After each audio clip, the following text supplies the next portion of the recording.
Welcome to IVF This, episode 132, Parenting After IVF.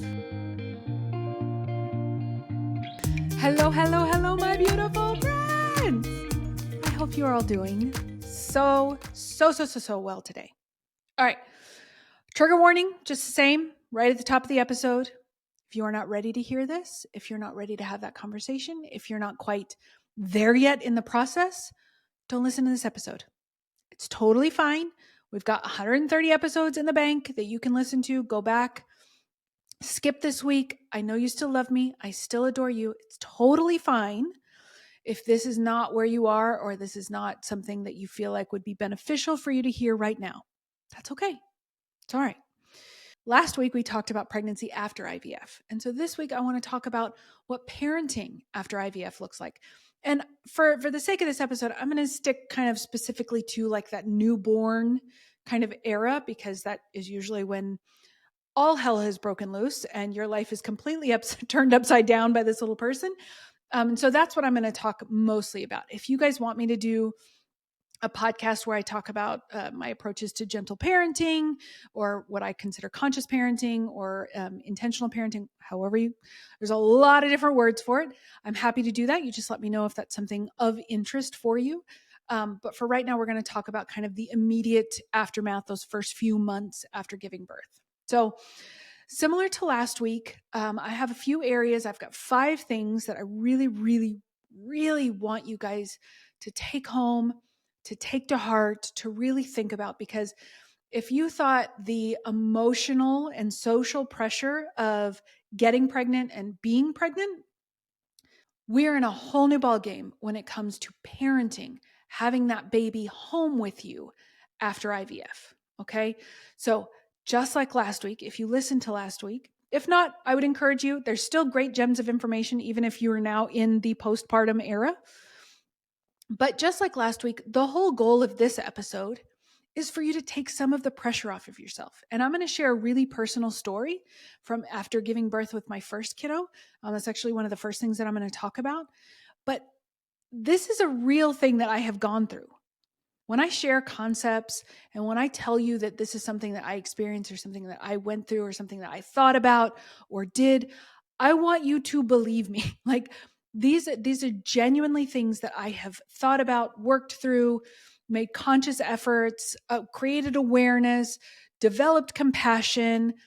Like this is a very personal thing for me. So that is one of the reasons that I wanted to have this particular episode, is because I really learned a lot from that first pregnancy. And I got to tell you, my first pregnancy wasn't even IVF, right? Our very first pregnancy with our now 9-year-old was the result of a spontaneous pregnancy. Like he was our less than 1% chance of getting pregnant spontaneously. Our other 2 kids are IVF babies. We knew that there was male and female factor infertility, and we were about to go through some fertility workups and start doing IUIs. And then I had a surgery to remove my ovary, and then we got pregnant the very next cycle. I know that that is not everyone's experience, and that's totally fine. That was my experience, but I also had a lot of like infertility trauma and baggage that I carried with me. And so that's why I think that this talking about like this newborn phase is such a really important topic for us. Okay. So first and foremost, you might not be in love with that baby when that baby comes out of you. You might not. You might not experience the thunderclap or the clouds parting and the angels singing and just falling immediately in love. I did not.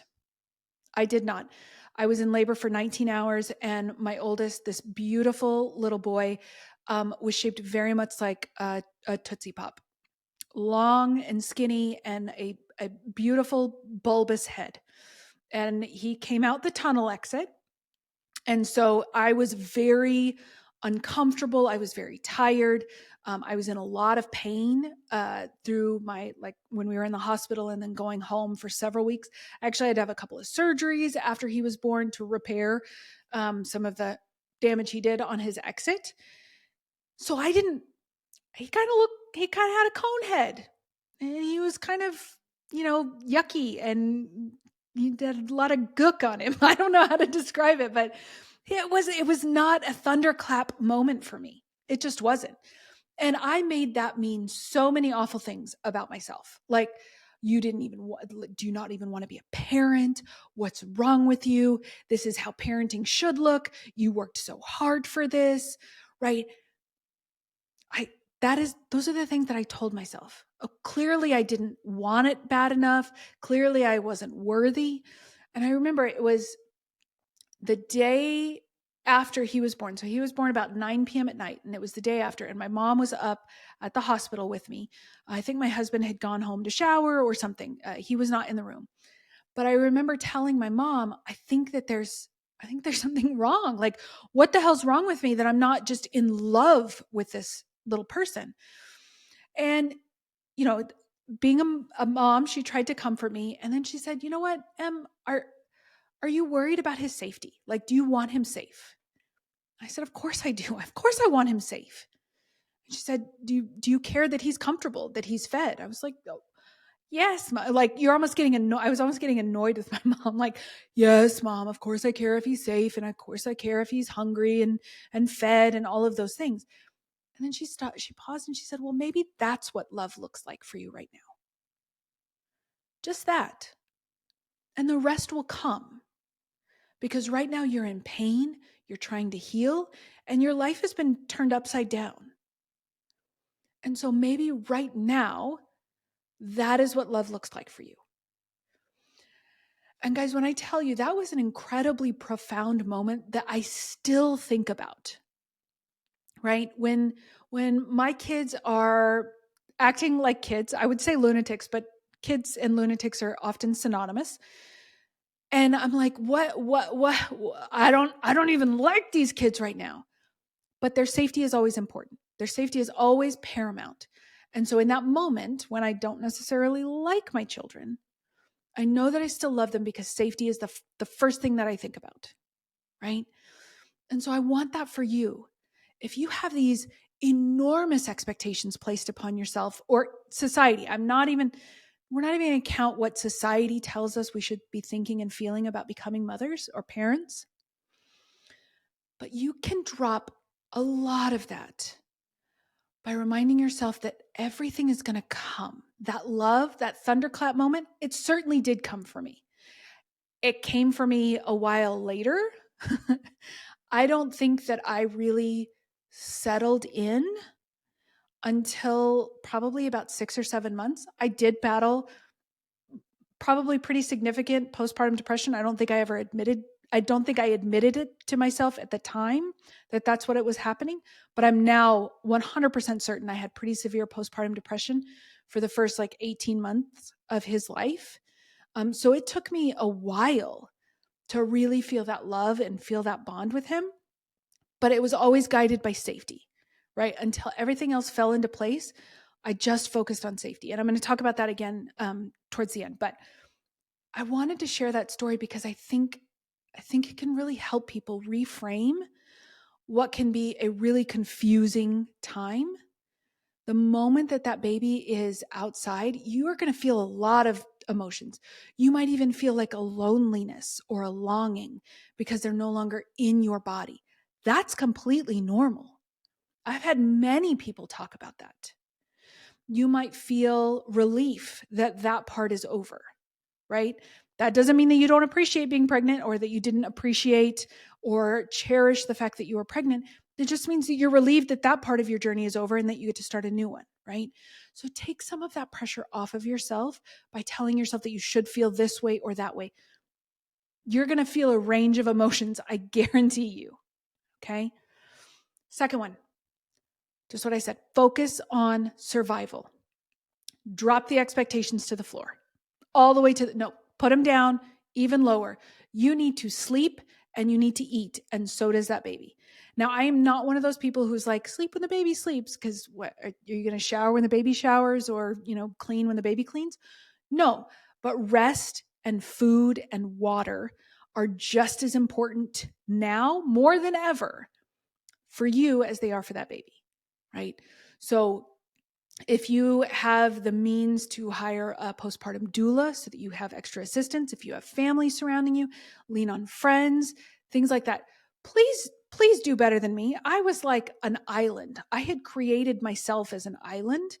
We had kind of just moved to the area when we got pregnant. And so I didn't have a whole large group, but I have a tendency to turn into hyper independence when I'm stressed. So I kind of close down on myself and just focus on what I need to do and don't ask for help or anything like that. Lean into your support groups, lean into your support people. If you have counselors, if you have coaches, if you have, again, friends, neighbors, family, things like that, it is okay, right? And it's okay to be very instructive to those people as well, right? Many people will come over just to hold the baby. And you can tell them, you know what, I kind of just want to hold the baby myself. Could you do the dishes? And hopefully you have friends in your life who are like, absolutely, let me do the dishes. Can I bring you dinner? Can I make the dinner for you? Can I help you with laundry? So don't be afraid to be instructive with what you need. I think particularly people who are socialized as women, we have this idea of like, we just take what we can get. That's not true. You can ask for what you need and you can be instructive. And if people have feelings about that, then they're going to have feelings regardless. And they're allowed to have feelings and thoughts about that. That doesn't make what you're asking for less relevant, less valid, or less important. Okay? Focus on recovery and focus on bonding. I will share another story. I really desperately wanted to breastfeed. I had actually had this preconceived notion that I would actually have no trouble breastfeeding. I'm not sure where that came from. I had never had any experience with breastfeeding. But I just believed that it was going to be okay. I got all the breastfeeding stuff. And when I tell you that my milk supply was so dry that poor child would latch and it would be like powder would shoot out at him. I had no supply. And I hired a lactation consultant. She was absolutely wonderful. But I drove myself into the ground trying to create more milk supply. I was not sleeping. I would feed him and then he would go back to sleep. And then I would spend 45 minutes pumping. And by the time I got all of that done, I had zero time to rest because he was back up and we were back to that cycle again. Now, I'm not advocating that you need to drop breastfeeding or pick up formula or anything like that. But if you feel like you're placing an enormous amount of pressure on yourself to the point that you're not able to spend time bonding and healing, then you probably want to take a closer look at that, right? Not that one way or the other is wrong or better or best. That's not what I'm here to talk about. What I'm here to talk about is how you can heal and bond with that baby. And that should be the focus, whatever that looks like. Okay. Number 3. And if you listen to the last episode, this is going to sound really familiar. Not every moment is meant to be cherished. It's not. Yes, we want these babies. Yes, we have worked so tirelessly to get these babies. It doesn't mean that every moment of parenthood, particularly in those first 3 months, is easy or should be cherished or should be fun or exciting or anything. Not cherishing every single moment when you are physically a disaster and healing from God knows what is not a sign of anything more than you being a human that grew a human. And then that human exited your body either through the tunnel or the sunroof. That's it. It takes an enormous physical hit. I don't know. There's no better word to describe it. Takes an enormous physical toll on your body to do any one of those things, to go through IVF, to grow a baby, and to deliver a baby. Okay? So placing an expectation on yourself that you have to enjoy all of this, that is a recipe for the opposite. You're just going to create the opposite. You're going to create more resentment, more judgment for yourself, more unworthiness that doesn't need to be there. It just does not need to be there. So remember, you will find when you drop the demand that you've placed on yourself to cherish or enjoy all of this because you worked so hard for this, when you're able to drop that demand from yourself, you will probably find you are able to enjoy those little moments a little bit more. It doesn't mean you're not going to get annoyed when they go through sleep regressions at, I think it's like 6 weeks, where they're sleeping all the time. And around 6 weeks, they start to wake up and they're sleeping a little bit less during the day. They're waking up like every 45 minutes. That's annoying. It is. Now, we love them when they're asleep and we love them when we're awake, but that in between time, sometimes it's the only time you have to get stuff done. And it can be annoying, and it's okay that it's annoying. That's okay. All right. So allowing yourself to feel all of those things all at once and dropping that demand for enjoying or cherishing every single moment, it's going to get you a lot more yardage than placing that demand on yourself. Okay. I would say that this is the most important, but they're all important. Let's not mince words here. None of us know what the hell we're doing, especially not in the beginning. It is not your job to know exactly what you're supposed to be doing right from the beginning. You have this tiny little person that is brand new, has never humaned before, and they have their own preferences, they have their own needs, that their body, like, that is brand new machinery. Everything is like haywiring, and maybe they've got reflux or colic or tongue-tied or any allergies, any number of things that could be going on. That is a really challenging time. And none of us know what to do until we get there and start making decisions and start gathering information. So don't feel like you have to predict scenarios or anything like that to best anticipate a baby's need. A baby can't even anticipate their needs. What makes you think that you will be able to? That's not the expectation. The expectation is not that you can anticipate their needs. The expectation is that you can meet their needs once you understand what the needs are.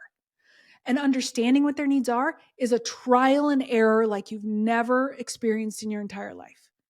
You know, if you have a partner, you didn't start that relationship knowing exactly what their beliefs are, what their experiences are, or what their preferences are right from the gate. You had to get to know each other. This tiny little person, this tiny little perfect little person, is a complete stranger to both of you. They're a stranger to you, and you are a stranger to them. It will take time. As long as you are willing to figure it out, you're going to figure it out, bar none, right?